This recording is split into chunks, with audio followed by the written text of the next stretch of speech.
Hello, we are broadcasting from in the basement at an undisclosed location.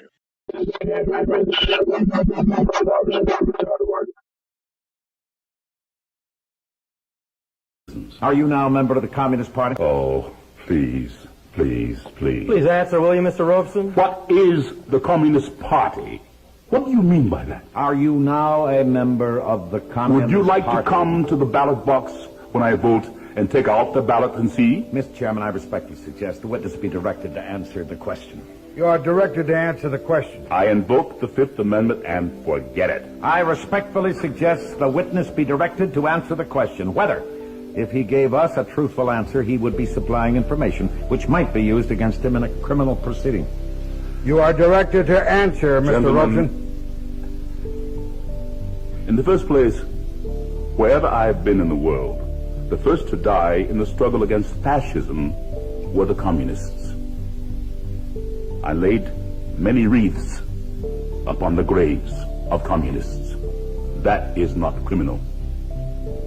Chief Justice Warren has been very clear that the Fifth Amendment does not have anything to do with the influence of criminality, and I invoke the Fifth Amendment. Have you ever been known under the name of John Thomas? Oh, please, does somebody here want me to put up a perjury someplace? John Thomas, my name is Paul Robeson, and anything I have to say, I have said in public all over the world, and that is why I'm here today. Mr. Chairman, I ask that you direct the witness to answer the question. He's making a statement. I ask you to affirm or deny the fact that your Communist Party name was John Thomas. I invoke the Fifth Amendment. This is really ridiculous. The witness talks very loud when he makes a speech, but when he invokes the Fifth Amendment, I can't hear him. I have medals for diction. I can talk plenty loud. Will you talk a little louder? I invoke the Fifth Amendment loudly. Sir, who are Mr. and Mrs. Vladimir I Nikiev? invoke the Fifth Amendment. Do you know a Manning Johnson? I invoke the Fifth Amendment. Do you know Gregory Kifitz? I invoke the Fifth Amendment. Do you know a Max Jurgen? I invoke the Fifth Amendment. Max Jurgen. Why don't you have these people here to be cross-examined? Could I ask whether this is legal? This is not only legal, but usual. By unanimous vote, this committee has been instructed to perform this very distasteful task. To whom am I talking? You're speaking to the chairman of the committee. Mr. Walter? Yes. The Pennsylvania Walter? That is right. Representative of the steel workers? That is right. And the coal mining workers? That is right. Not United States Steel by any chance. A great patriot. That is right. You are the author of the bills that are going to keep all kinds of decent people out of the country. No, only your kind. Colored people like myself. And you would let in the Teutonic Anglo-Saxon stock. We are trying to make it easier to get rid of your kind, too. You don't want any colored people to come in. Could I be allowed to read from my statement? Will you just tell this committee, please, while under oath, Mr. Robeson, the communists who participated in the preparation of that statement? Oh, please. The reason I'm here today, from the mouth of the State Department itself, is I should not be allowed to travel because I have struggled for the independence of the colonial peoples of Africa. The other reason I'm here today, again, from the State Department and from the record of the Court of Appeals, is that when I am abroad, I speak out against injustices against the Negro people in this land. That is why I'm here. I'm not being tried for whether I'm a communist. I'm being tried for fighting for the rights of my people, who are still second-class citizens in this country, in this United States of America. My mother was born in your state. My mother was a Quaker. My ancestors, in the time of Washington, baked bread for George Washington's troops when they crossed the Delaware. My father was a slave. I stand here struggling for the rights of my people to be full citizens in this country. And we are not. We are not in Mississippi. We are not in Montgomery, Alabama. We are not in Washington. We are nowhere. And that is why I'm here today. You want to shut up every Negro who has the courage to stand up and fight for the rights of his people, for the rights of workers. And I have been on many a picket line for the steel workers, too.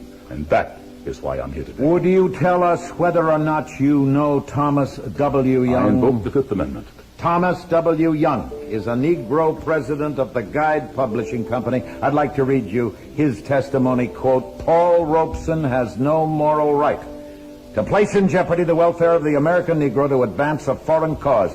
In the eyes of the Negro people, this false prophet is unfaithful to their country, and they repudiate him, close quote.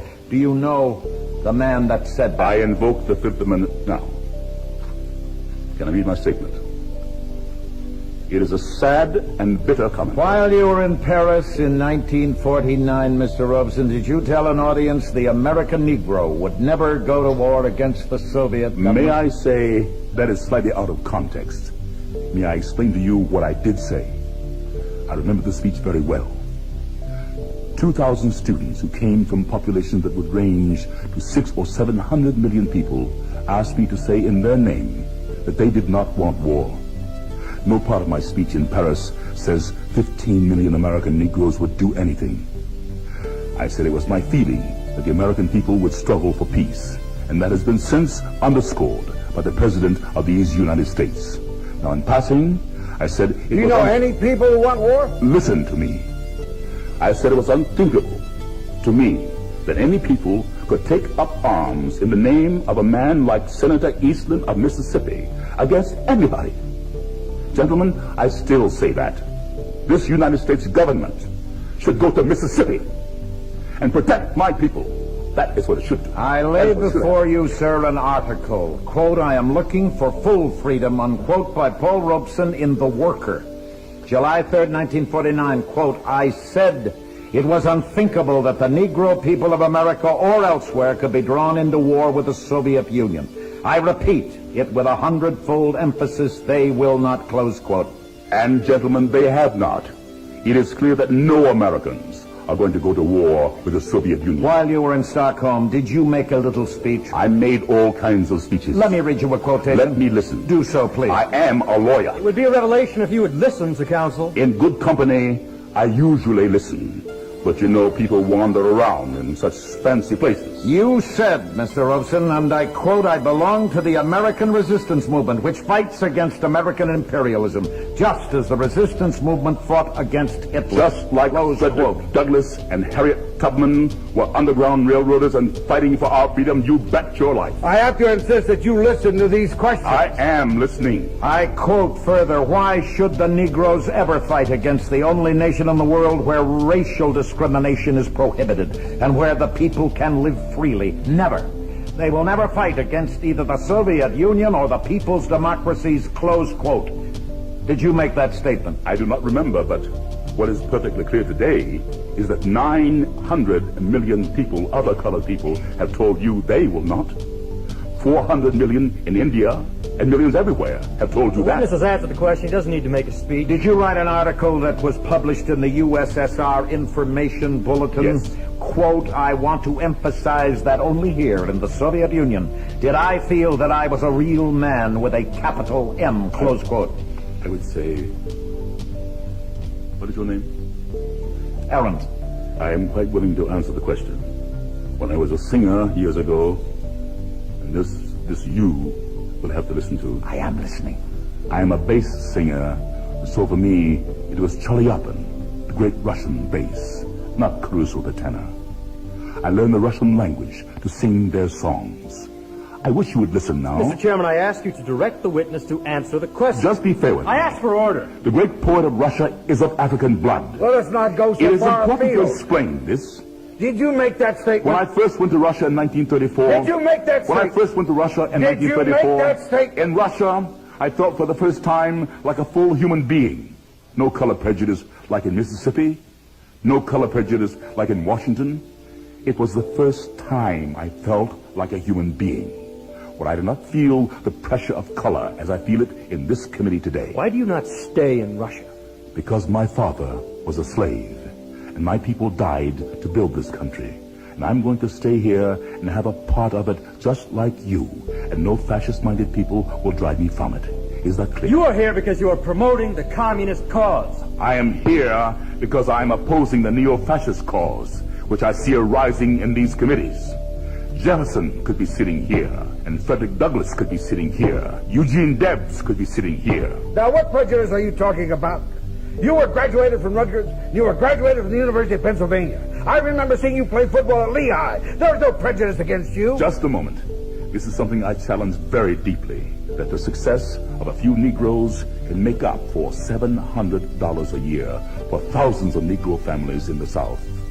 My father was a slave, and I have cousins who are sharecroppers. I do not see success in terms of myself.